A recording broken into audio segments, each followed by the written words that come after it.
Човешкото тяло е удивителна система, изградена от различни органи, които работят заедно. Скелетът е вътрешната опора на тялото. Той ни помага да се движим и защитава важни органи.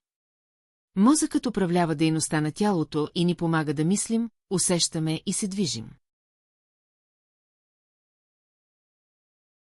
Белите дробове са основен орган на дихателната система. Те ни помагат да дишаме и да приемаме кислорода, от който тялото се нуждае.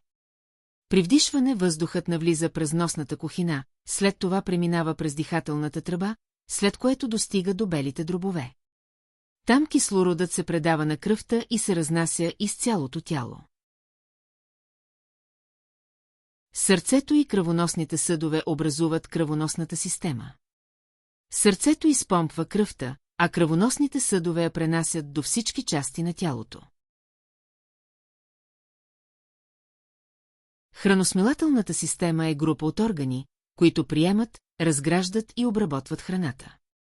Храносмилателната система започва от устната кухина, там храната се раздробява и смесва със слюнка. След това тя преминава през хранопровода и достига до стомаха, където започва нейното смилане. Продължава към тънките черва. Там полезните хранителни вещества се усвояват от организма, а ненужните преминават в дебелото черво, където се отделя част от водата. Накрая отпадните вещества се извеждат от тялото през ануса.